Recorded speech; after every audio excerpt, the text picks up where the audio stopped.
Ok. Queridos, a gente hoje vai continuar a nossa trajetória. A gente tinha parado a nossa trajetória sobre as teorias explicativas da relação linguagem e cognição. E a gente tinha parado ali mais ou menos no finalzinho do que nós chamamos de Idade Média e princípio do período Renascença, o período que vai dar no Iluminismo e que vai dar naquilo que nós chamamos de modernidade ou era moderna.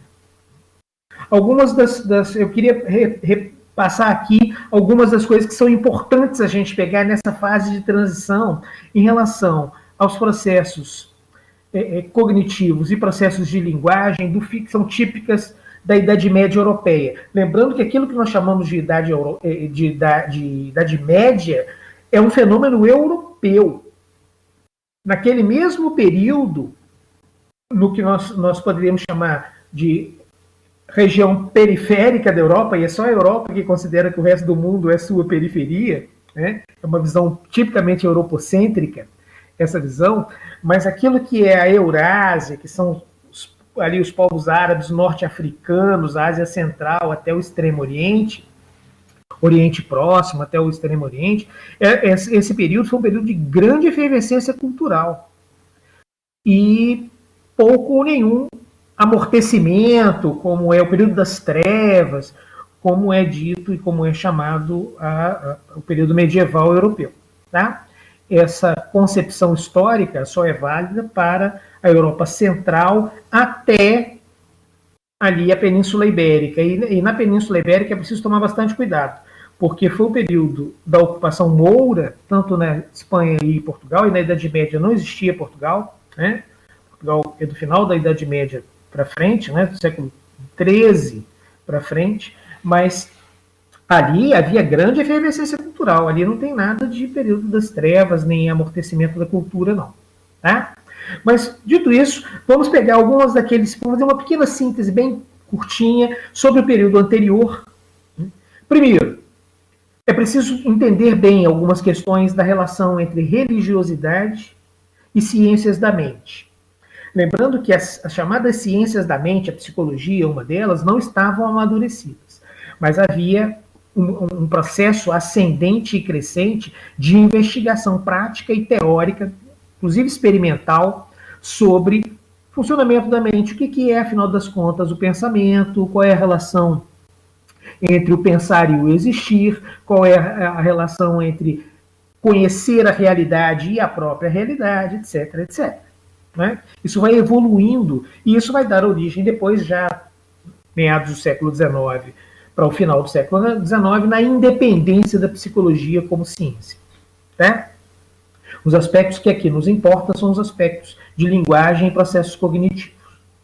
Então, nesse período, lá atrás, que a gente poderia chamar de Idade Média, nessa parte da Europa, o centro, um dos centros intelectuais da Europa toda era a Igreja Católica. A Igreja Católica era uma espécie de baluarte da sociedade, né, da sociedade feudal, e era o grande educador ideológico. Isso a gente não pode perder de vista. Tá, queridos? Todo mundo me ouve bem, todo mundo me vê bem, não é isso? A gente não pode perder de vista isso. Essa capacidade que a igreja tem de aglutinar e de ser o promotor de uma forma de educação, ou educação pela fé. Tá? E aí, alguns dos pressupostos aqui que são importantes para a gente. Primeiro, exatamente por ser uma educação religiosa, ela submete todas as questões do pensamento formal. Toda ciência deve estar de acordo com a teologia. Essa era uma condição, quase, de existência da ciência. Pelo menos no sentido da permissão da ciência de se oficializar. Ou seja, de ter liberdade de investigação, liberdade de transmissão, liberdade de propagação de suas ideias. Ela tem que estar de acordo com os cânones religiosos, com a teologia. Né? E a visão de mundo dessa época é uma visão de mundo centrada na ideia de Deus. O Deus cristão, o Deus católico judaico. Né? E aí, olha só, Se essas são as condições iniciais, o que deriva daqui? Todo saber deve se basear na fé. Não pode haver contradição entre a fé e o saber. O saber está submetido à fé e não o contrário. Né? O saber está submetido à fé. Então a fé é a fé que abaliza, que avaliza, que respalda o saber, todo o saber e, especialmente, o saber ligado às atividades mentais, processos cognitivos, consciência, etc. Linguagem. E aí, continuando aqui algumas dessas, vamos fazer uma divisão por tópicos, tá? E uma coisa também que caracteriza esse período é que a mente humana, a psique humana, ela está associada ao conceito de alma, que é o conceito teológico. Né? Ela está associada também ao pecado. Nota que isso vai voltar e vai voltar forte no freudismo, na gênese da psicanálise, principalmente dentro do pensamento freudiano. Né? Ele vai substituir a questão do pecado pela questão da presença de Eros, o aspecto erótico, sexual mesmo, né? O impulso sexual, por consequência o impulso afetivo, amoroso, etc., estão associados a essa ideia medieval de que todos os fenômenos mentais estão associados à alma, ao pecado e ao arrependimento. Porque o arrependimento, ele é a retomada do encontro com Deus, isso segundo uma visão teológica, certo? Quer dizer, o homem nasce pecador, ele é pecador e ele se redime ao se arrepender. Essa é a visão teológica por essência, certo? Que justifica desde a presença da missa, o seguir a vida religiosa, ir à missa, ler as Sagradas Escrituras e por aí vai, tá? E também está associado a uma espécie de moral cristã, a boa conduta, uma ética cristã.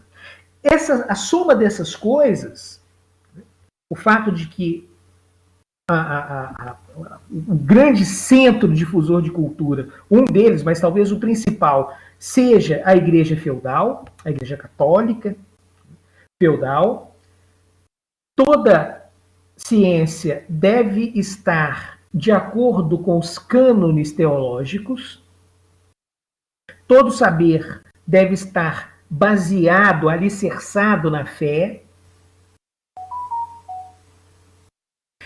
e há uma consequência que deriva dessas todas, ou talvez que dê origem a essas todas, é que na concepção teológica medieval é Deus quem dá ao homem a capacidade de pensar. Ou seja, a capacidade de pensar, segundo a teologia medieval, é uma dádiva divina. É Deus quem dá ao homem a capacidade que o homem tem de pensar. Portanto, todas as formas de pensamento, e a forma de pensamento que a gente poderia chamar de científica, está assentada nessa base, porque ela é primordial e universal. Percebe? Não sou eu que estou falando, não. Eu estou apenas apresentando, não é que eu discorde ou concorde com essas visões. Tá? Não se trata disso, não é opinativo. Eu estou colocando aqui, expondo em um grande painel uma síntese desse pensamento medieval. Né? E aí, a partir do século XIII, mas vai começar a se configurar melhor no século XIV, século XV, começa a haver um movimento de pensamento que vai ser paulatinamente contrário a essa visão feudal medieval.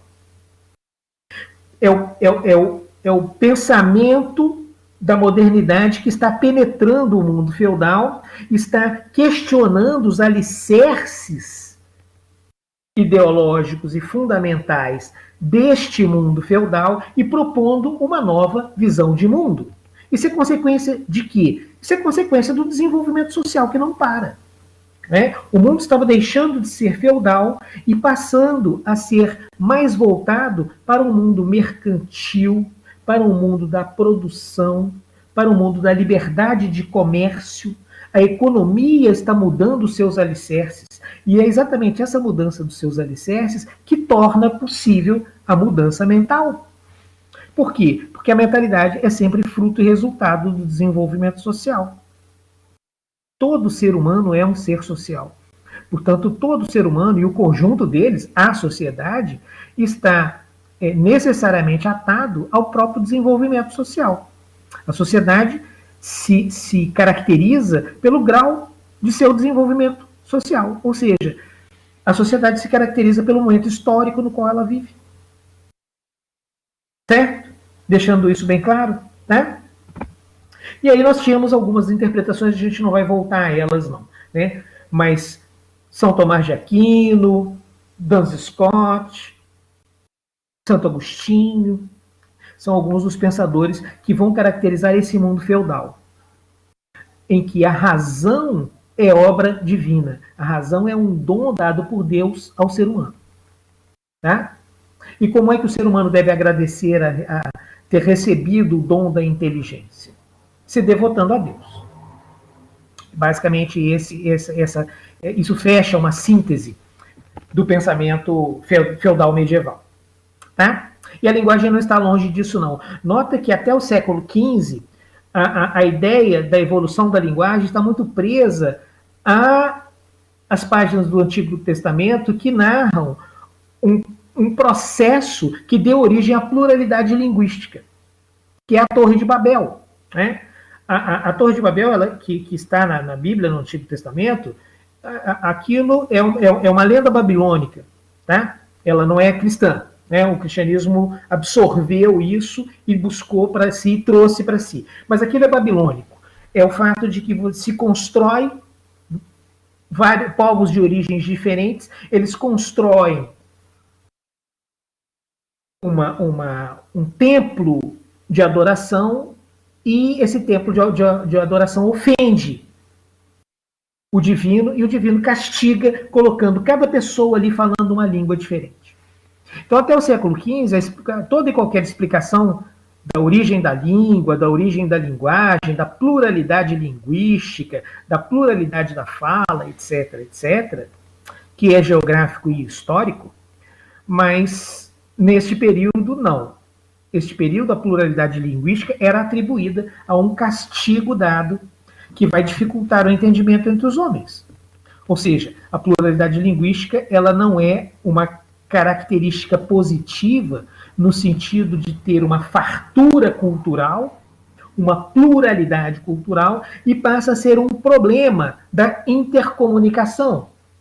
Portanto, é uma visão negativa da pluralidade linguística e da pluralidade cultural, porque ela dificulta a conversação entre os homens, o entendimento entre os homens. Tá?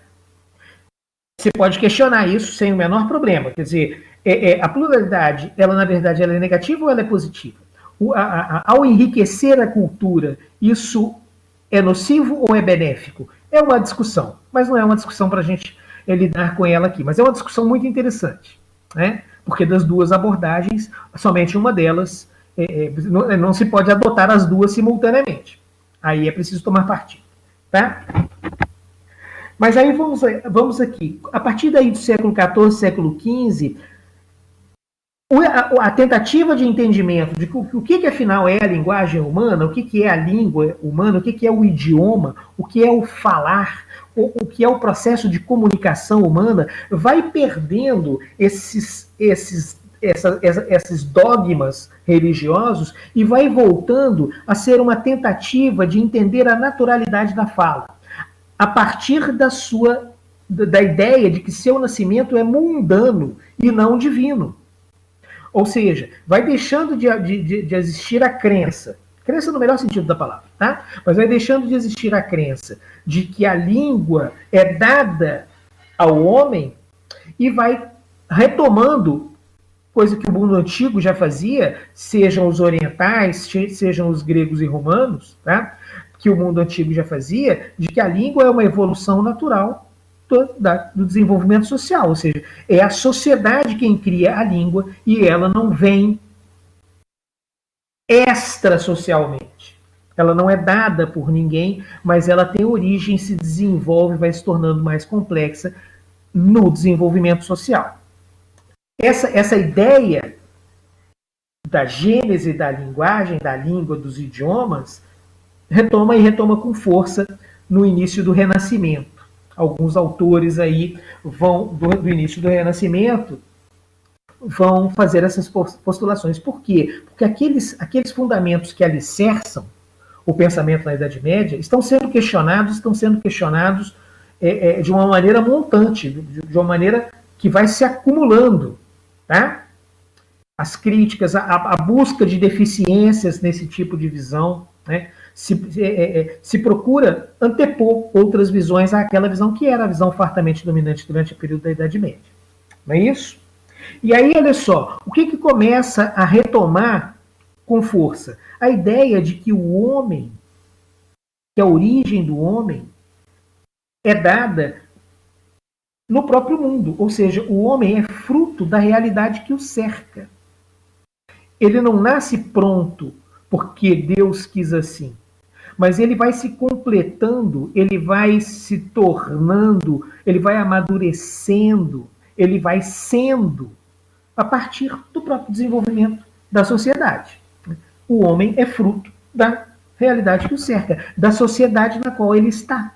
Esse pensamento, que é um pensamento grego, não era o único, mas ele estava muito presente no pensamento grego, ele vai ser retomado. Por isso, não nesse fato específico, mas porque as ciências, tal como elas se desenvolviam no período da Grécia, da Magna Grécia, da Antiguidade, vai ser retomado agora pela Europa Central, por isso é que se chama renascimento, ou reflorescimento. Algumas regiões, alguns historiadores utilizam o termo reflorescimento e não renascimento, tá? Porque não se trata de renascer, se trata de se abrem as possibilidades de expansão. É como um reflorescer. A planta existia, só que não tinha flores, tinham perdidas, as flores haviam sido perdidas e elas reflorescem. Tá ok? Estão compreendendo? Até aqui tá tudo bem? Tá? Vamos avançar um pouquinho mais, queridos. E aí, olha só. O que leva a isso? Qual é a origem disso? Qual é a origem dessa transformação? Ora, as necessidades do desenvolvimento científico, as necessidades do desenvolvimento do pensamento, as necessidades do desenvolvimento do entendimento dos homens sobre eles mesmos, né? A necessidade do aprendizado do que afinal de contas é o homem, o que caracteriza o homem e, portanto, o que caracteriza a linguagem, a necessidade desse desenvolvimento nasce do desenvolvimento, da necessidade do desenvolvimento. Ou seja, são as necessidades do desenvolvimento social, inclusive econômico. Mas o desenvolvimento social, o desenvolvimento da sociedade, o progresso, ele leva ao desenvolvimento das ciências. Nota que durante a Idade Média, a própria ideia de progresso é questionada. Durante a Idade Média, o pensamento dominante é de que há um círculo. Não é uma trajetória como uma estrada, é um círculo. O desenvolvimento é circular. Havia uma lei na época medieval, que é a lei do eterno retorno. O homem caminha e volta ao ponto de origem, permanentemente. Que ponto de origem é esse para o homem da Idade Média? Deus. Portanto, o homem pode caminhar com uma certa independência, mas ele precisa voltar a Deus para se realimentar de Deus e seguir na sua jornada, percebe? Esse é o pensamento medieval típico, teológico. O pensamento moderno, principalmente o pensamento renascentista, não é esse. Tá? O pensamento renascentista é de que a evolução do homem é um fenômeno ascendente. Anotem isso, porque isso é importantíssimo para entender o mundo contemporâneo. Porque nós estamos vivendo simultaneamente no auge e na crise dessas concepções racionais. Essas concepções racionais estão sendo muito questionadas. Não é? Há um irracionalismo também ascendente.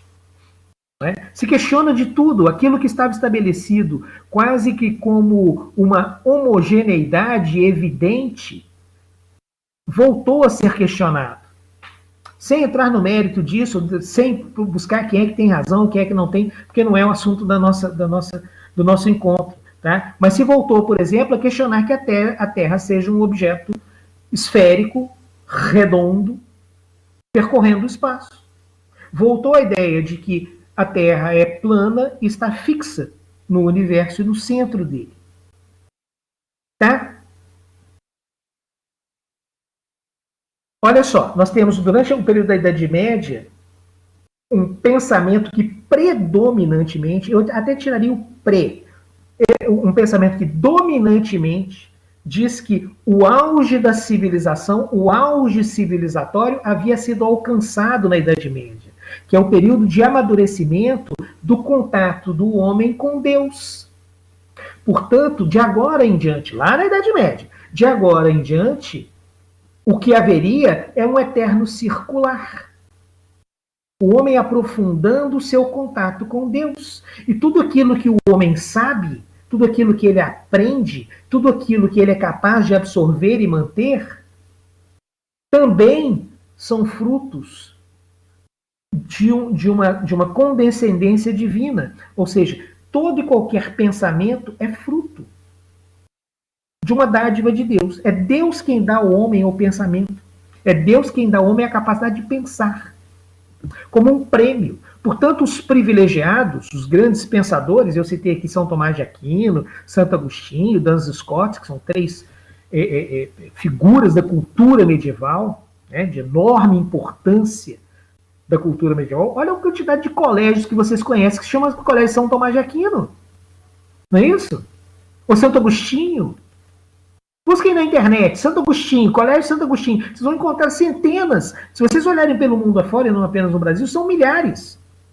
A cada 3 colégios em Portugal, uma chama Santo Agostinho. Estou exagerando, eu adoro Portugal. Tá? Mas percebem isso, é dada a importância de um pensador como Santo Agostinho.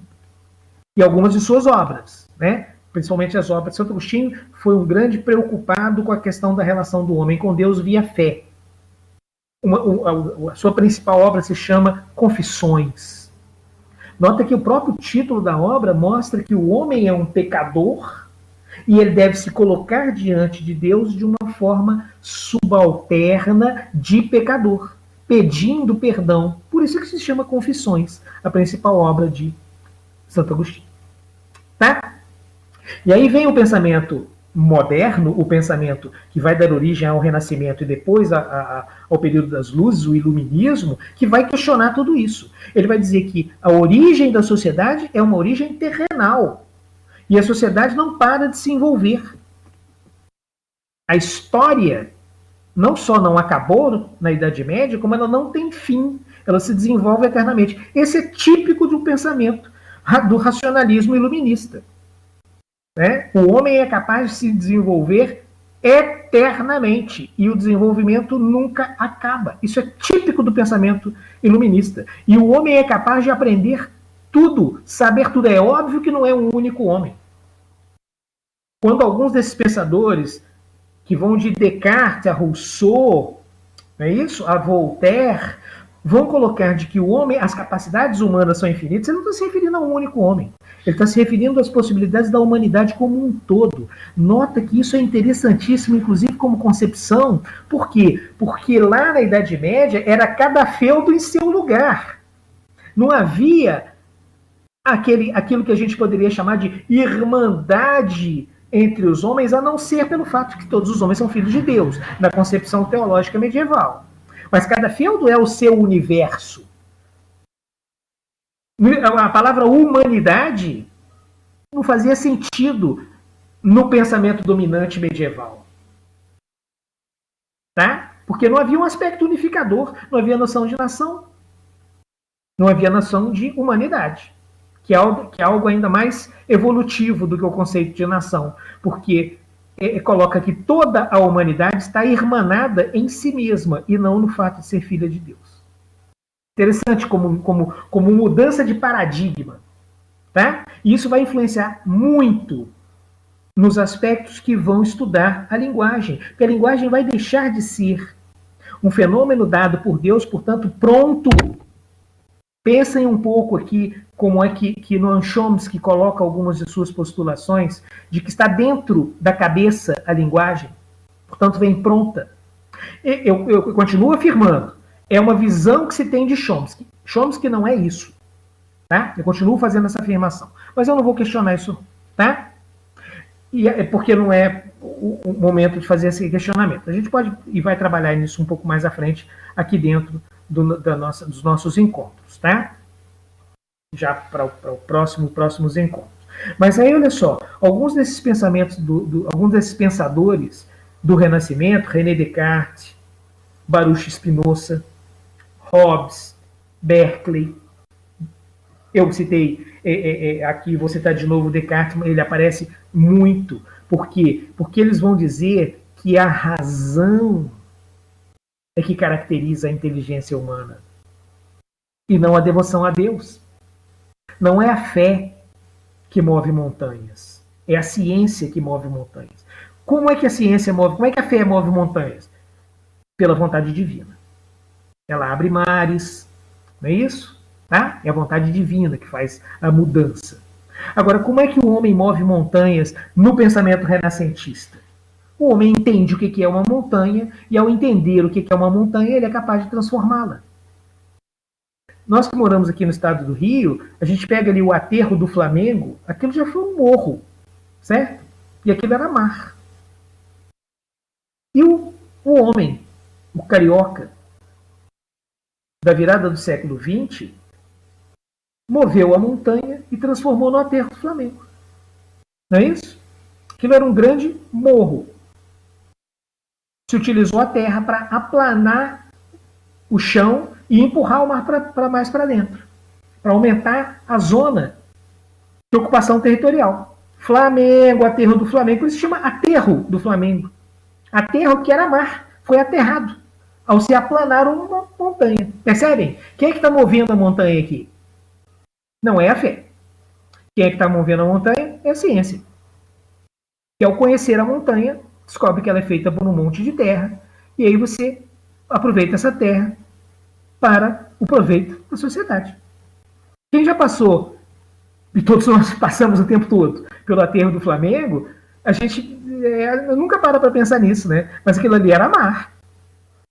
Pouco mais de 100 anos atrás. Não tem tanto tempo assim não. Né? E aí vamos pegar alguns desses pensadores, tá? E aí, olha só, eles vão juntar a ideia de que é o homem que está no centro, que é uma visão grega, e é também uma visão chinesa, e é também uma visão indiana, e é também uma visão árabe e persa. É o homem que está no centro. Tá? Um pensador grego diz: o homem é a medida de todas as coisas, das que são enquanto são e das que não são enquanto não são. Vários pensadores têm ideias parecidas, mas esse pensamento mais, digamos assim, acabado vai estar em Heráclito. Tá?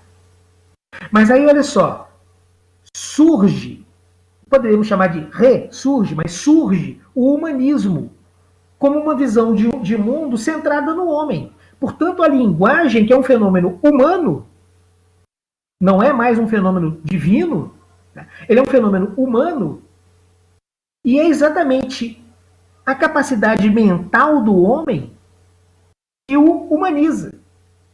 A famosa frase de Descartes, né? Cogito ergo sum, ou seja, eu penso, e ao pensar eu existo porque eu penso. Isso depois vai ser invertido, principalmente no século XVII, XVIII, mas principalmente no século XIX, que é o contrário. Eu preciso existir primeiro para depois pensar. Porque o pensamento não pode vir antes da existência. Tá? Mas vamos deixar o Descartes quietinho lá, porque até ele não pode se defender desse argumento dele, mas é um argumento muito válido. Porque ele não está colocando aqui quem é que vem primeiro. A preocupação dele não é essa, embora nessa frase contenha essa questão. Ele está afirmando que o pensamento vem antes do ser. O pensamento vem antes da existência. Ele está fazendo essa afirmação. Mas não é essa afirmação que ele deseja. Basta ler o texto dele todo, ao invés de tirar a frase e descontextualizar a frase.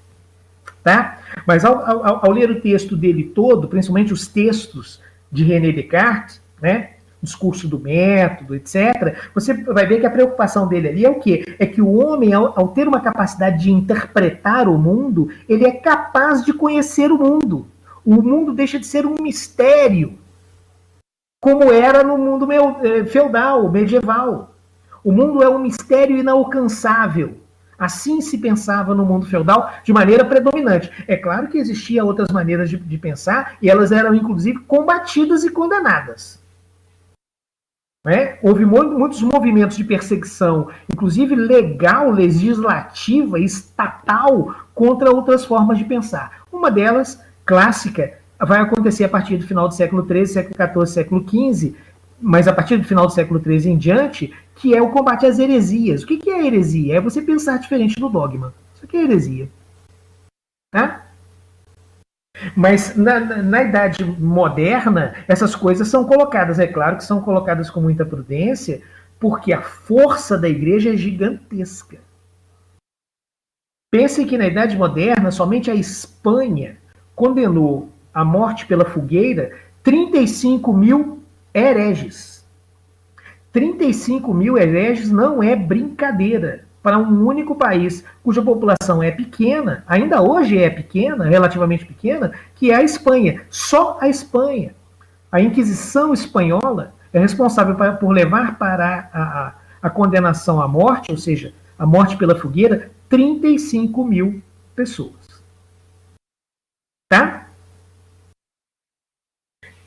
Mas aí vamos continuar. Portanto, esse pensamento ele vai rompendo barreiras de que o homem é o centro, né? E é dele que derivam, e não, ele não é derivado de uma vontade divina, mas é ele que deriva, é dele que deriva, é do homem que nasce a ideia, e não a ideia que vem de fora e é colocada dentro dele. Não é a linguagem que vem de fora e é colocada dentro dele. A linguagem nasce com o homem ao conviver com os outros. Esse é um pensamento tipicamente renascentista. Tá? E de ruptura com o mundo medieval e feudal. Por quê? Porque do ponto de vista social, histórico, político e econômico, essa ruptura era necessária. E ela vai chegar ao ponto de ruptura mesmo, para valer. A Revolução das Flores, a Revolução das Rosas, a Revolução de 1642 na Inglaterra, que retira o mundo feudal e coloca no lugar a grande burguesia. Certo? A Revolução Francesa, não é isso? Não é? Os Luíses, acaba a era dos Luíses, e a Revolução Francesa traz novos agentes históricos. E, portanto, traz novo pensamento radicalmente diferente do pensamento feudal. A ponto de utilizar substantivos e adjetivos para caracterizar os dois. Lá, no mundo medieval, era o período das trevas, ou seja, da escuridão, da falta de cultura, do imobilismo, da inércia, da estagnação. Enquanto que o movimento que vem para superar isso é o movimento das luzes, é o iluminismo, é a ideia de que é da ciência, é da cultura, é do saber que nasce a claridade. O que é a claridade? É enxergar melhor. Por que a gente acende a luz à noite? Para enxergarmos melhor o mundo. Portanto, a luz aqui ela é um símbolo para dizer que as coisas podem ser entendidas e que o homem é capaz de entender sem precisar de ajuda. Apenas a capacidade do conjunto dos homens. Tá, queridos? Portanto, é a capacidade do conjunto dos homens que dá conta de entender o que é, afinal de contas, é a linguagem, os processos cognitivos, a cognição, tá? A presença da subjetividade. O que é a subjetividade? É o mundo refletido na minha cabeça. Eu subjetivo a realidade. A realidade é objetiva, não depende da minha cabeça. O pão de açúcar não depende daquilo que eu acho que ele é. Eu chamo o pão de açúcar e ele não se incomoda de não ser um pão e nem ser feito de açúcar. O pão de açúcar não se importa com isso. Não é isso? Tá? O continente onde nós vivemos, o Brasil, não se importou quando Cabral achou que aqui era uma ilha. Bom, pode até considerar que seja uma ilha, mas olha o tamanho da ilha. Vai da Groenlândia, do Alasca até a Terra do Fogo. Olha o tamanho dessa ilha, certo? Não é? Mas enfim, tá? Ou seja, é dada ao homem, ou retorna ao homem, a capacidade de entender o próprio homem. Isso tipifica o Renascimento e o período posterior, que é o período do Iluminismo. Vamos pegar aqui, então, alguns desses autores, tá? Que são alguns desses expoentes do pensamento nos aspectos de cognição e linguagem. É disso que a gente está tratando mais aqui. Embora esses autores tenham tratado isso de maneira muito periférica, mas muito do que eles investigaram e das conclusões que eles chegaram leva e alimenta muito combustível para a ideia do que, afinal de contas, é a linguagem, o que, afinal de contas, é a capacidade de cognição humana. Tá? René Descartes, né? Francês. Tá? Início do período do Renascimento. Ele vai dizer que o quê? Que a existência do homem se deve à sua capacidade de pensar. Anotem isso. A existência humana se deve à capacidade que tem o homem de pensar. É o famoso cogito ergo sum. Penso, logo existo. Eu existo porque eu penso. E nota que ele está colocando que o pensar é uma atividade inerente ao homem. Não é uma dádiva. Não veio de outro lugar. É o homem quem a desenvolve com forças próprias. Nota que isso naquela época era um negócio complicadíssimo, hein? De colocar num livro, hein? Tá? E não é à toa que René Descartes, que não era bobo nem nada, ele vivia na França. Se ele vivesse na Espanha, ele não poderia ter escrito isso num livro. Tá? Mas ele vivia na França, que tinha muito mais liberdade de expressão. Até porque a igreja francesa já estava em plena crise, e a espanhola não. Tá? A espanhola tinha força suficiente para calar um René Descartes espanhol. E calou vários. Tá? Mas aí, olha só, o René Descartes ele vai considerar aqui que existe uma dualidade, olha só que interessante, entre o pensamento e o homem. E naquela época era muito comum, inclusive se escrevia textos científicos em latim ou em grego, né? E ele vai usar algumas palavras que são palavras gregas para isso. Ele é um dos primeiros a adotar isso de maneira sistemática, o que ele chama de psique, ou seja, tudo aquilo que se relaciona com a mente, com a mentalidade, com a consciência humana. Tá? Ele vai chamar isso de psique. É um dos primeiros a sistematizar esse termo em toda a história da humanidade. Tá? A psique, que é um termo grego, né? Que simultaneamente significa pensamento e cabeça. Nota que os gregos não separavam uma coisa da outra. O pensamento estava dentro da cabeça. Certo? Eles não separavam uma coisa da outra. Tanto que eles usavam o mesmo termo para as duas coisas. Tá? E Descartes, ao lado da psique, ele chamava a physis, ou seja, o físico, o lado corpóreo. Portanto, ele coloca pensamento e corpo. E separa isso. Nota que isso vai ser retomado pelo freudismo. Freud também faz essa dualidade. Interessante, né? Como é que essas ideias voltam, né? Tá? 300, 400 anos depois. Tá? E aí, queridos, olha só. Vamos pegar um outro autor absolutamente brilhante. Tá? Que também viveu num país onde havia liberdade de expressão.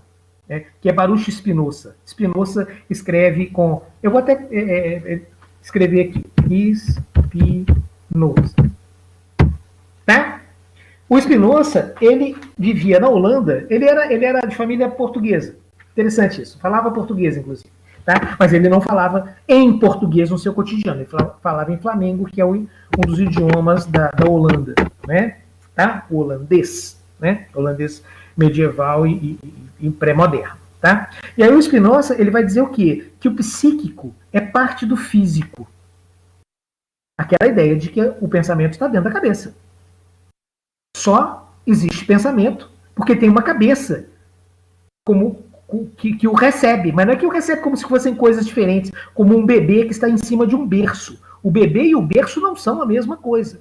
Agora, para Spinoza, dizer que o psíquico é parte do físico é que são a mesma coisa. Ou seja, é preciso, o que o Spinoza está dizendo? Que é preciso um cérebro para que haja o psíquico. É preciso uma cabeça real certo? Para que haja um cérebro. E uma cabeça funcionando. Porque uma cabeça dentro de um balaio não é capaz de pensar. Portanto, não tem mais psique. Tá? Outro pensador, e a gente vai avançando aqui com mais velocidade. Tá? Outro pensador que é Hobbes. Ele vai dizer o quê? Que o psíquico se reduz ao físico. E aí é um problema. Porque ao naturalizar o psíquico, naturalizar no sentido de que o integra completamente à natureza corpórea do homem, o Hobbes ele retira o fato de que esse homem tem história. E o pensamento nada mais é do que essa história entrando para dentro do homem. Cada um de nós é aquilo que aprendeu a ser ao longo da vida. Não é verdade? Desde o nome que a gente tem, as coisas que a gente acredita, o idioma que a gente fala, tudo isso é parte da nossa história. A gente nasce numa determinada época e num determinado local, num determinado tempo histórico. Não há como fugir disso. Portanto, o homem é social e histórico. E a linguagem acompanha isso. Mas Hobbes coloca isso e vamos respeitar a ideia. Tá? O psíquico se reduz ao físico. E ele coloca o seguinte: o anímico, que vem de anima, alma, em grego, em latim, tá? O anímico, ou seja, o mental, se reduz ao material, ou seja, o mental se reduz ao cérebro. E aí é um problema. Se você pega o cérebro, e você basta ir a um laboratório de fisiologia para você pegar um cérebro na mão, e ali não existe nada parecido com pensamento dentro daquele cérebro. Não é isso? Tá? Vamos pegar um outro autor que é importantíssimo também no desenvolvimento das ciências como um todo na modernidade, que é um cardeal, um bispo inglês, chamado Berkeley. Uma das principais universidades americanas leva o nome dele, e isso não é à toa. Tá? O que Berkeley vai dizer? Que o material não existe. O cérebro não existe. O cérebro é uma ideia que nós temos. O que existe são as ideias. Berkeley vai dizer que o quê? Que tudo é pensamento e tudo é sensação. Ele tem um exemplo clássico em um de seus livros. Ele pega uma cereja, ele descreve isso no livro. Ele pega uma cereja e diz: o que é uma cereja? Eu sinto o gosto da cereja, eu vejo a cereja, eu sinto o cheiro da cereja. E é a soma dessas sensações que eu chamo de cereja. Nota que ele está dizendo que a cereja não existe por si só. Ela só existe no contato com o homem. É o homem que cria na sua cabeça a cereja. Por quê? Porque para Berkeley a realidade não existe. Só existe o pensamento. Tá? E ele é muito consequente nessa maneira de pensar. Alguém poderia dizer: professor, isso não dá mais para pensar assim. E eu lamento informar que esse ainda é o pensamento dominante. Dito dessa maneira crua, parece impossível. Porque para que Berkeley vai escrever um livro se ele não acredita que a outra pessoa que vai ler o livro exista independentemente dele? É ou não é? Certo? Mas o Berkeley não está aqui para se defender, eu não vou ficar acusando o Berkeley impunemente. Tá? Mas Berkeley considera que não existe o fora da mente, só existe a mente. Portanto, não existe o nós, não existe o você, só existe o eu. E olha que interessante, com outra concepção, mas um pouco apoiada nessa, vai ressurgir no pensamento de Lacan a figura do eu, que ele busca um pouco de Freud, né? Tem um texto famosíssimo de Lacan, que é A Teoria do Eu em Freud, um dos primeiros escritos de Lacan, década de 50, se não me engano, é de 1953 esse livro, se não me engano. É uma daquelas conferências famosas, né? Tá? Mas é um texto à parte, tá? E aí, se não me engano, é de 1953, mas eu não tenho assim, absoluta certeza agora não, estou tentando aqui de memória, tá? Mas aí, olha só, queridos, quando o Berkeley diz que não existe nada que não seja o pensamento, só existe o pensamento, ele perde a capacidade do diálogo. Porque se só existe o eu e não existe o nós, a linguagem como meio de comunicação se perde. Porque se não existe o outro, eu vou me comunicar com quem? O outro é um fruto da mente de Berkeley. É isso que ele pensa assim. Os outros estão na minha mente. Eles não têm independência própria, porque a realidade para Berkeley não existe.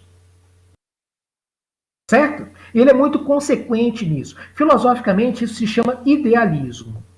Tá? Ou seja, a primazia da ideia.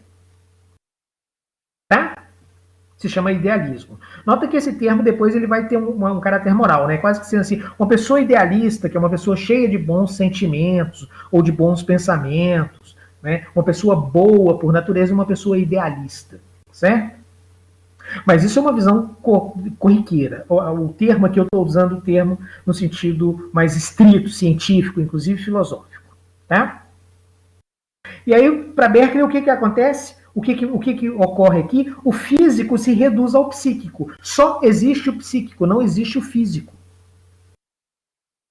Eu lembro que uma vez eu fiz uma brincadeira, e eu vou me permitir dividir essa brincadeira com vocês. Imagina Berkeley, que viveu na Inglaterra, atravessando alguma cidade lá, sei lá, Cambridge, tá? E aí ele atravessando a rua, vem uma charrete em disparada, porque os cavalos assumiram o controle da carruagem e vem para cima de Berkeley. O que Berkeley vai fazer? Ele vai dizer, não, a realidade não existe, então a carruagem não existe, eu vou continuar minha caminhada pela rua fora.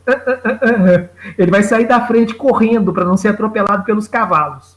Porque o cavalo nunca leu Berkeley, certo? O cavalo não sabe que ele não existe e vai passar por cima do Berkeley. Se o Berkeley não sai da frente. Né? O Berkeley abre uma porta do vizinho e vê um cachorro bravo para cima dele. O que ele vai dizer? O cachorro não existe? A realidade não existe? Isso é fruto da minha mente? Não. Ele fecha a porta antes do cachorro dar uma mordida na perna dele.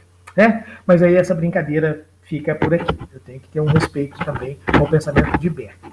E ele é um autor muito importante na modernidade. Até por pensar assim. E é o que eu falei, não é à toa que uma das principais universidades estadunidenses tem o nome de Universidade Berkeley. Tá? E aí, olha só, Descartes, de novo, né, o René Descartes, o francês, Berkeley está lá na Inglaterra, né? E o Hobbes também, tá? E o Spinoza está na Holanda, né? Dos que eu citei aqui. E o Descartes, ele vai ser um dos primeiros a colocar no centro da questão e a desenvolver o conceito de consciência, de espírito com U no final, tá? Ele vai chamar as atividades mentais de mens, retomando inclusive aquela ideia lá espartana da Grécia Antiga de que um corpo são necessita uma mente sã. Não é possível um corpo são sem uma mente sã. Ou seja, o mens sana in corpore sano, certo? Esse incorpore sano é o quê? É que só é possível ser sadio se você tiver o corpo e a mente sadias. Interessantíssimo isso. Porque dialoga, e de maneira conflitante, também com o freudismo. Que para o freudismo é a mente que adoece. Não é isso? É a mente que sofre. Tá? E esse sofrimento se transmite para o corpo. Certo? Mas aí continuemos aqui, queridos. E olha só que coisa interessante. Ele vai dizer que a consciência é diferente da alma. Ou seja, ele está eliminando as influências feudais, a alma que vem e se incorpora no corpo, dando vida ao corpo, tá? Que é a ideia um pouco da criação, né? A ideia um pouco da Gênesis bíblica, né? Da criação, de Adão e Eva, não é isso? Tá? Ele vai um pouco eliminar isso. Ele vai colocar o homem no mundo, certo? E aí ele vai dizer que alma e consciência são coisas diferentes e a consciência é uma coisa que está dentro da cabeça. Tá? A mens, para o René Descartes, é uma coisa que está dentro da cabeça. Certo? Tá? E o que ele vai colocar aqui como coisas importantes? A mens, ela é o reflexo da realidade, né? Ela é o reflexo. Ela é a introspecção, ou seja, o pensar para dentro. Tá? E ela é a autorreflexão, é o pensar a respeito. Então, em relação à linguagem, o Descartes considera que a linguagem se desenvolve quando o homem tenta entender a realidade e precisa que essa linguagem se desenvolva. Portanto, a linguagem não é uma coisa que vem pronta dentro da cabeça, não é genética a origem da linguagem. A linguagem se desenvolve no convívio do homem com o resto do mundo. Percebe? Portanto, a linguagem ela é progressiva. Tá? E os processos de cognição, ou seja, do entendimento do mundo, cognição é isso, né? Tá? O processo de entendimento do mundo também é progressivo. Quanto mais eu aprendo sobre o mundo, mais eu sei sobre ele, mais eu o entendo. Quanto mais eu o estudo, quanto mais eu investigo, mais coisas eu vou saber sobre o mundo. O mundo que eu estou dizendo é tudo, né? Tá? Tá legal, queridos? Tá? E aí, o que está colocado aqui no centro do pensamento desse período do Renascimento? Que Descartes é um símbolo dele, como Galileu também é um símbolo dele. Tá? Que o pensar, anotem isso, o pensar é uma condição humana permanente. Nota que coisa interessante no diálogo com a psicologia contemporânea, com algumas correntes da psicologia contemporânea. Se o pensar é uma condição humana permanente, o homem é resultado do seu pensar, não é o inconsciente quem governa. Interessante isso, né? Tá? Que vai dar origem a outras escolas. Aqui, nos dias de hoje. Tá? E aí ele coloca uma coisa que é típica daquela época, né? Que é a visão mecanicista das coisas. Esse grupo que eu coloquei aqui vai dizer, o Berkeley não, mas os outros vão dizer que o homem é uma máquina pensante. O homem é uma máquina, é uma engrenagem. Isso estava, por exemplo, na cabeça de um Leonardo da Vinci, o grande gênio do Renascimento italiano. Um deles, né? E olha que tem gênio no Renascimento italiano, tá? Mas um deles, que é o Leonardo da Vinci, ele coloca isso. O homem é uma máquina muito sofisticada, que é tão sofisticada que é capaz de pensar, é tão sofisticada que é capaz de falar. O homem é uma engrenagem, só que sofisticadíssima, capaz de pensar, falar, agir. Agir de acordo com o que pensa. Olha que interessante. Ou seja, autogovernada. Certo? Não é que alguém do lado de fora tenha um volante que vai governar o comportamento humano, mas é o próprio comportamento humano quem se governa a si mesmo. Olha que interessante essa posição. Não é isso? Tá? Tem um outro pensador francês que é importantíssimo, embora seja pouco conhecido. Eu vou fazer um pouco aqui do resgate dele, quase que uma homenagem. Ele se chama Destutt de Tracy. Tá? Vou até escrever esse negócio. Tá?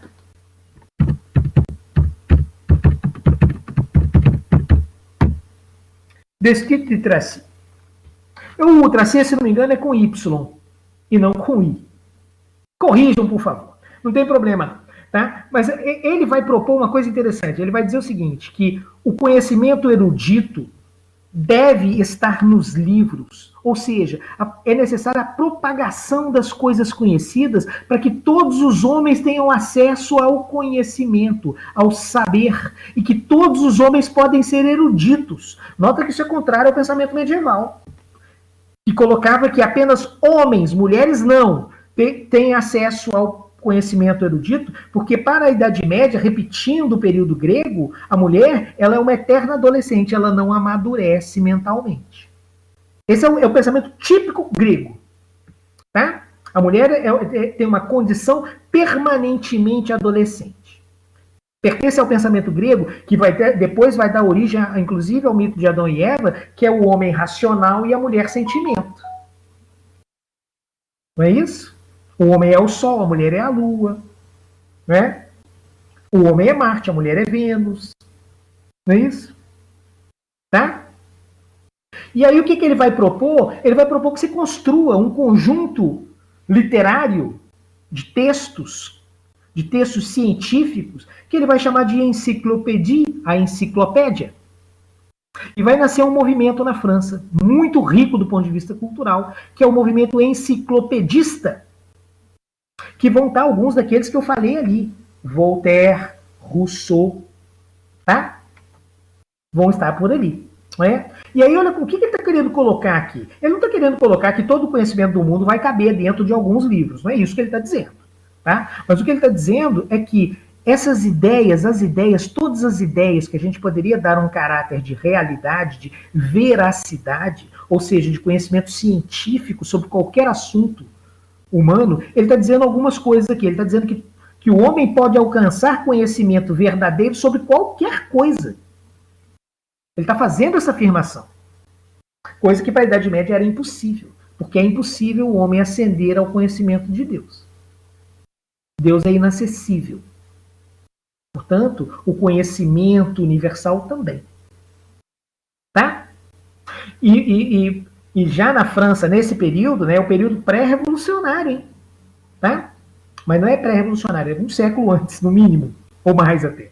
Tá? Mas a Revolução Francesa, final do século XVIII, né? 1700 e cacetada, não é isso? Tá?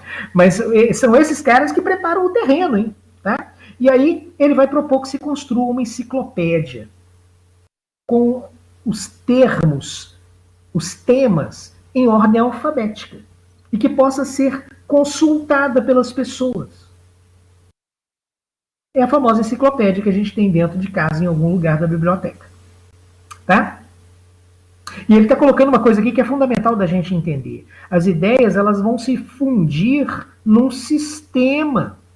Portanto, as ideias se conectam. Elas não estão perdidas umas das outras. Elas estão juntas numa coisa só. Que esse de Tracy vai dizer que é a ideologia ou é o conhecimento humano como um todo. Tá? E é dele, mas não é só dele, é do pensamento renascentista, de que o homem pode vir a conhecer tudo. Mas não é tudo no sentido de ele pode se meter a conhecer tudo. Ele não vai conhecer de maneira absoluta. 100% de alguma coisa não é alcançável.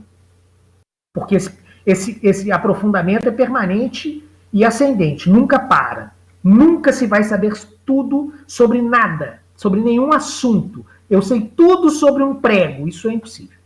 Tá? Mas você pode conhecer os fundamentos e se pode conhecer muito sobre qualquer assunto. Isso é, do ponto de vista do pensamento, da psicologia, que ainda não é uma ciência avulsa, madura, que tem pernas próprias para caminhar, mas ela está dentro desse pensamento todo aqui. Ela está misturada no meio de outras, mas ela está tomando forma, até que ela vai se tornar independente aí pelos meados do século XIX, como eu falei. Tá? E aí o iluminismo tem um papel enorme nisso. Tá? Vamos sair da Renascença e vamos vir para o iluminismo. Tá bom? Ainda dentro da Europa. Nota que o pensamento agora, o grosso do pensamento que eu estou colocando, está na Europa. Mas você tem um pensamento riquíssimo continuando a acontecer no resto do mundo. Tá? Agora, por exemplo, as Américas já são conhecidas. E não só já são conhecidas, como foi a cultura americana pré-colombiana, não só já se tornou conhecida, como foi em grande parte destruída. Certo? O papel do europeu colonizador nas Américas é genocida. Ele destruiu todas as civilizações pré-colombianas. Os maias, os astecas, os mexicas, os zapotecas, os incas, os capetas. Certo? Ele destruiu tudo isso. E rápido, hein? Tá? Quem escapou, escapou de sorte. Né? Mas aí vamos continuar, queridos. Vamos pegar um autor aqui que já é na Alemanha, tá? Que é Immanuel Kant. Ele vai dizer o quê? Que o pensamento humano está condicionado pela sua conduta moral. São as regras éticas do homem que conduzem o homem. Portanto, a linguagem para Kant está impregnada de moral. O homem fala coisas que ele perceba que vão ter um conteúdo moral. Por exemplo, xingar alguém quando você está com raiva, elogiar alguém quando você tem afinidade com aquela pessoa, respeitar as pessoas acima de tudo, ou seja, ter um comportamento de linguagem moral. Tá? Ele vai dizer que é a moral que estabelece as regras de convívio. Interessantíssimo isso. E isso vai condicionar o pensamento humano, portanto, vai condicionar a ciência, o desenvolvimento da ciência, o desenvolvimento do conhecimento sobre a linguagem, sobre a cognição, etc. É a moral que faz com que o homem seja aquilo que ele é. Isso segundo Kant. Tá? Vamos pegar um outro agora, vamos lá para a Inglaterra de novo, que é Francis Bacon. Tá? Ele vai dizer uma coisa interessantíssima, que tem a ver com aquilo que eu falei em encontros anteriores, que é o fato de que a psicologia tem um lado necessariamente experimental. Ela não pode ser apenas pensar a respeito de. Você tem que testar. E o Bacon faz isso. Ele diz o quê? A mente deve ser testada. É uma afirmação de Bacon. Tá? A mente deve ser experimentada. Não é experimentada de saber que gosto que ela tem. É experimentada no sentido de que deve passar pela experiência. É a experiência, é a realidade concreta que dá veracidade a tudo aquilo que o homem pensa sobre a realidade. Ou seja, a realidade precisa avalizar, assinando embaixo, aquilo que o homem pensa sobre ela. Por quê? Porque a palavra final é da realidade. É a realidade que vai dizer, senhor homem, o senhor está certo. Senhor homem aqui é a humanidade, não tem nada a ver com homem e mulher. Tá? Tá legal? E alguns daqueles que eu falei lá dos enciclopedistas vão ter um papel enorme aqui. Diderot, Jean-Jacques Rousseau, certo? Tá? E olha só, um deles, Gassendi, ele vai dizer o quê? Que todo processo cognitivo, toda cognição, toda vontade tem origem nas sensações. Isso é fundamental para a psicologia contemporânea. Ou seja, aquilo nós chamamos de os sentidos, que é a porta de entrada da realidade para dentro, não é? Os sentidos é a porta de entrada. Toda a informação que se tem sobre a realidade entra pelos sentidos. Vocês estão nesse momento me vendo, me escutando, e é da soma dessas coisas que permitem a vocês pensarem a respeito do que eu estou dizendo, entenderem aquilo que eu estou dizendo, concordarem ou não com o que eu estou dizendo. Mas isso teve que entrar pelos ouvidos e pelos olhos. E pelos outros sentidos também, quando isso é possível. Tá? E é um monte de sentidos, não são só 5, não. Tá? Vamos pegar aqui alguns mais. Vamos pegar o Locke, que é o pai do liberalismo inglês. Tá? Ele vai fazer o contrário do Bacon. O Bacon vai dizer o quê? Que o lado da experiência precisa existir. Não existe ciência sem comprovação experimental. É isso que Bacon vai dizer. Tá? E o Locke vai dizer, mais ou menos. Ele vai fazer uma crítica ao método especulativo escolástico da Idade Média. Ou seja, eu penso a respeito, consulto os clássicos, o que Aristóteles tem a dizer sobre isso? Ah, Aristóteles disse isso, logo é verdade. Tá? Se for Aristóteles que disse, uma autoridade dessa, eu, o simples mortal, vou negar o que disse Aristóteles? Ainda mais na Idade Média, eu tenho, né, um certo carinho com o meu próprio pescoço, certo? E aí, o Locke vai questionar isso, tá? Ele vai fazer a crítica ao método especulativo. Ele vai dizer, é preciso sim a comprovação científica de cada coisa. E com a linguagem não é diferente. A gente só vai entender o que é a língua humana procurando saber no homem o que é a língua humana. E não pensando a respeito dentro de um lugar qualquer, né, de um escritório, certo? Tomar uma aguinha de coco.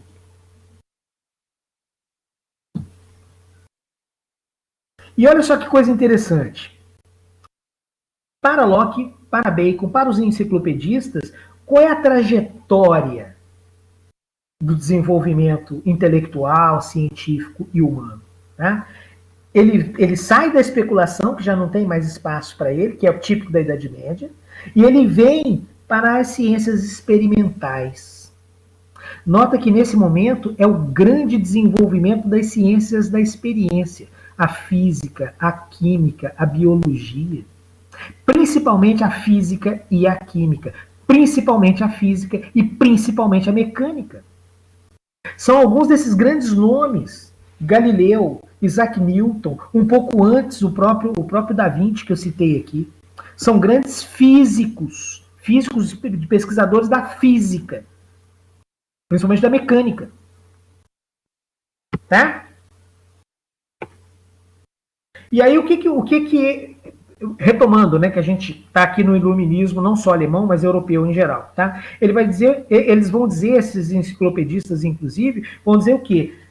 Que tudo que há dentro do homem demonstra que esse homem é um ser social. Portanto, a linguagem também tem origem, desenvolvimento e finalidade social. A linguagem existe porque o homem precisa entender e ele pensa com o idioma.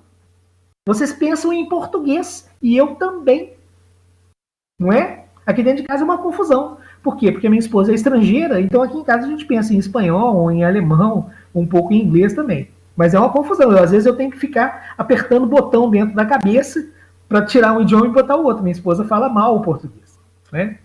Ela não está aqui, tá? Mas se ela ouviu eu dizendo isso, ela briga comigo, tá? Mas aí, queridos, vamos voltar aqui, vamos deixar minha esposa quietinha. Mas aí, olha só, a gente pensa através de uma língua. A gente pensa no idioma materno. É com o idioma materno que a gente pensa. Portanto, a linguagem está dentro da consciência e não se separa. São duas vertentes da mesma unidade. Isso tem tudo a ver com Vygotsky. Tudo a ver com Vygotsky. Não é isso? O homem é fruto da sociedade, o homem é fruto da história, e a consciência e linguagem são uma unidade que não se separam.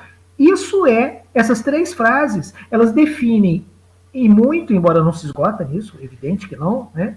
Mas isso define em muito o pensamento de Vygotsky. E não só dele. De Bakhtin também. Né? Um pouco de Saussure. E aí, vamos lá, queridos. Vamos continuar caminhando. Nota que esse iluminismo, que esse período das luzes, ele vai caminhar fortemente como um pensamento dominante europeu, e o pensamento dominante europeu vai começar a dominar o pensamento mundial, porque a Europa está em plena expansão pelo mundo afora. Pega um paizinho pequeno como Portugal, que no seu auge de florescência que foi, o século XVI, XVII, né, as grandes navegações, as grandes explorações marítimas, Portugal foi pelo mundo afora. Existe um povo chinês que fala português, que é o Cantão. Fala português. Porque Portugal chegou lá na China, certo? E Portugal deu origem ao país, a língua portuguesa deu origem a esse país continentalíssimo que somos nós. Nós falamos em português. Não é? É claro que a gente deve respeitar, e muito, as línguas nativas, que são pré-portuguesas, e que têm direito à vida, à existência, ao respeito cultural, não é isso? Tá? Às vezes a gente até desconhece isso, né? Ou a gente não liga, né? Acha que índio né? O índio vai ser civilizado, não é isso? Precisa ser civilizado. Mas essa ideia de que é a Europa que está invadindo o planeta inteiro, portanto a cultura europeia está se expandindo pelo mundo afora e vai se tornar dominante. Pensem na influência de um idioma mundial como é o inglês. Não é? Entrem numa lanchonete e tentem durante meia hora não falar nenhuma palavra em inglês. É impossível pedir o cardápio. E olha que eu falei cardápio, não falei menu ou menu. Tá? É impossível. Você não tem como chamar o garçom, porque o garçom é uma palavra francesa. Você pode chamar, rapaz, ou moça, por favor, me atende aqui. Aí tudo bem. Mas se você usa a palavra garçom, garçom significa jovem, rapaz, em francês. E é o meseiro, né? Que atende às mesas. Tá? Entrar dentro de uma lanchonete não é saber falar inglês, tá? Mas conhecer algumas daquelas palavras que estão ali em inglês. Né? Por causa da influência linguística na cultura mundial. Pega qualquer camiseta ou camisa de malha que tem alguma coisa escrita. Em que idioma predominantemente vai estar a coisa escrita na camiseta? Não é isso? Tá, queridos? Vamos continuar aqui a nossa trajetória? E aí, olha só. Vamos continuar aqui, tá? E é exatamente esse pensamento iluminista, herdeiro da tradição renascentista, que vai fundar as bases da psicologia contemporânea, da psicologia enquanto uma ciência autônoma e da linguística também. Lembrando que eu, por exemplo, eu separo a linguística da psicologia, evidente, mas eu não separo a língua da consciência, eu não separo a língua da psique. Por quê? Língua que eu estou falando é idioma, não, é a linguagem, tá? Mas eu não separo a linguagem da psique, porque a gente pensa através de uma linguagem. Não é possível pensar que não seja a partir de uma linguagem. O pensamento humano, tá? A partir de uma linguagem. E a consciência e a linguagem estão atreladas num todo único, inseparável. Certo, queridos? Tá? Uma pessoa que nasceu surda-muda e que aprendeu a partir da linguagem de gestos, tá? Libras, né? Existem várias. Libras é a nossa no Brasil, que nem é unificada, devia ser. Está em processo de ser, né? Mas as diversas línguas gestuais pelo mundo afora, aquilo não é português, é outro idioma, hein? Tá? Que tem características próprias, gramaticais, vocabulário próprios, tá? E aí o que ele vai colocar aqui? O que essa turma vai colocar aqui pra gente? Tá? Sem citar nomes, porque agora já está ficando uma coisa muito de grandes pensadores, mas também a quantidade está crescendo muito, porque isso já está se tornando cada vez mais coletivo. Né? O pensamento científico sobre qualquer coisa é cada vez mais coletivo, cada vez menos individual. Então esses destaques individuais eles vão diminuindo de importância, embora sempre vai existir alguém como Freud, Lacan, Vygotsky, tá? Mas aí, queridos, olha só, a psicologia moderna, contemporânea, ela nasce desse pensamento aqui, ela é herdeira desse pensamento que eu estou citando, tá? Que vai colocar tudo que é da psique humana, portanto a linguagem, a cognição e a própria subjetividade, dentro de uma trilogia. Realidade, homem, psique. Certo? Dentro dessa trilogia aqui. Psique, homem, realidade. Algumas vezes, tirando a realidade. Lembra do Berkeley. Mas aí, cadeira de 2 pés não para em pé. Tá? Mas a psicologia não é mecânica. Isso, tá ok? E aí, olha só, o que é preciso para que isso ocorra? Primeiro, que tenha uma base experimental, ou seja, é preciso ir para a prática, para buscar informações e depois voltar à prática, para testar as teorias. Saber se as hipóteses são ou não corretas. Sem isso, não há ciência. E não é só as ciências da psicologia, não. É qualquer uma delas. Inclusive a matemática. A gente aprende que 2 mais 2 é igual a 4, e isso é matemática, a partir de que a gente aprende que 2 laranjas mais 2 laranjas é igual a 4 laranjas. É com a laranja que a gente aprende o número. Quando a gente tira a fruta, o que sobrou é o número. Uma laranja. Eu tiro a laranja, sobrou o 1. Não é? Tá? E aí a base experimental. O método científico, ou seja, é preciso rigor para entender a realidade como ela realmente é e não como a gente acha que ela é através da especulação. E aí é uma briga, porque a gente acha que ela é uma coisa, ela às vezes se recusa a ser aquilo que a gente é, e a gente fica brigando com a realidade. Não é? Tentando impor a nossa vontade a uma realidade que se nega a aceitar o nosso comando. Tá? Mas isso é o que mais há. Né? E tem que haver comprovação. Se você tem uma ideia, você tem que pegar a sua ideia e ver na prática se a sua ideia corresponde à realidade. Se não corresponder, joga fora a sua ideia, ou então vai usar a sua ideia onde isso é cabível. Né? Nas artes, na poesia, etc. Mas não dentro do entendimento científico da realidade. Tá? Vamos continuar então aqui agora. A gente já deu uma caminhada caprichada, hein, pessoal? Tá? Aí a gente já está aí pelos finaizinhos, meados do século XIX. E é nesse período em que a psicologia ela vai se separando, ela vai se autonomizando, ela vai adquirindo pernas próprias para poder caminhar em cima dessas próprias pernas. Ela vai se separando como uma ciência própria, se libertando da filosofia, das ciências especiais, da teologia, da influência da religião, é aí pelos meados e pelos fins do século XIX. Tá? É quando se faz a seguinte transição do saber para a ciência, que é um conjunto sistematizado de conhecimento comprovado. E eu estou definindo ciência, tá? É um conjunto orgânico, sistêmico, provado e comprovado do comportamento de alguma parte da realidade, seja que parte for. Tá? É isso que eu estou definindo ciência. Certo?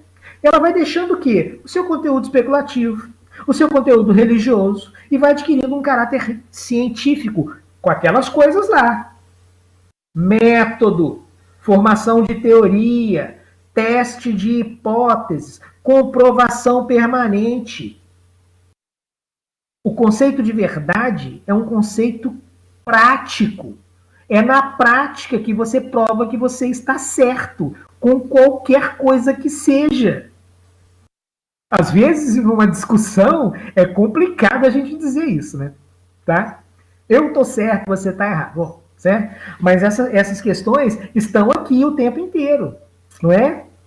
E o que a psicologia vai fazer quando ela é herdeira deste iluminismo e deste renascimento que tem o homem centrado no próprio homem? O homem volta a ser o centro de todas as coisas, certo?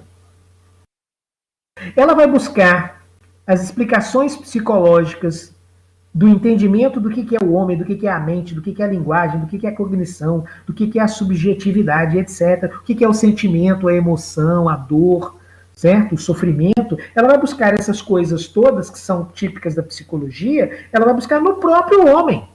E o homem como um ser social e não isolado do mundo. Tá? Ela vai buscar a explicação do homem no próprio homem. Certo? Sem perder algumas coisas importantíssimas, sem separar o corpo da mente, sem separar o fisiológico do psíquico. Os processos psíquicos e os processos fisiológicos não se separam.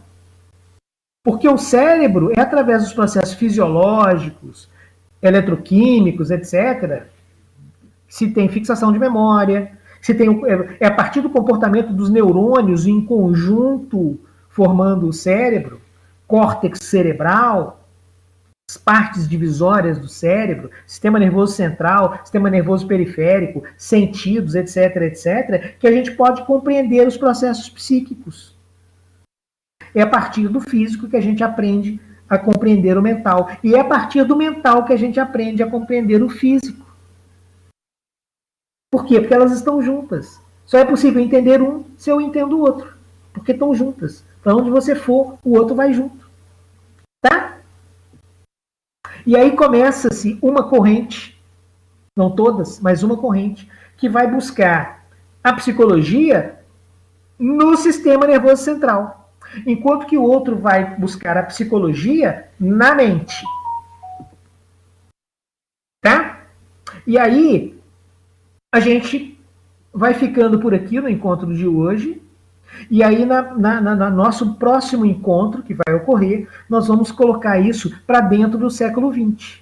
Como é que as teorias da linguagem e as teorias da psicologia vão se irmanar para tentar entender, afinal de contas, o que é o homem, o que é a psicologia humana, que bicho complicado que é o homem, não é? Tá? O homem que eu estou falando é o ser humano, não tem nada a ver com homens e mulheres. Tá? Eu não diferencio, não. Tá bom? Eu não acho que a mulher seja mais sentimento e menos razão, acho que isso é uma bobagem, certo? E também acho que o homem não é mais razão e menos sentimento, também acho que isso é uma bobagem, certo? O homem e a mulher são um par. E a diversidade que eu estou colocando aqui, essa diversidade de homem e mulher, é uma diversidade puramente biológica, porque gênero é outra coisa, tá? E isso é muito mais plural do que essa divisão binária, tá? Ok, queridos? Ficamos por aqui. Cuidem-se muito. Máscara o tempo todo. Proteção. Distância social. Tá bom? Só saiam de casa se for absolutamente necessário. Ir para o trabalho. Aí não tem jeito mesmo. Tá bom? Beijo grande em todos vocês. Um abraço grande em todos vocês. Cuidem-se muito. Tenham uma boa semana. Tá? A gente continua as nossas boas conversas lá pelos nossos grupos, né? Pelo nosso grupo. Tá bom? E a gente retorna no próximo encontro. A gente anda e caminha. Tá bom? Tchau, queridos. Grande abraço para todos vocês, para cada um de vocês. Cuidem-se muito, cuidem das famílias de vocês. Mantenham-se saudáveis, tá bom? Beijo grande, queridos. Cuidem-se muito.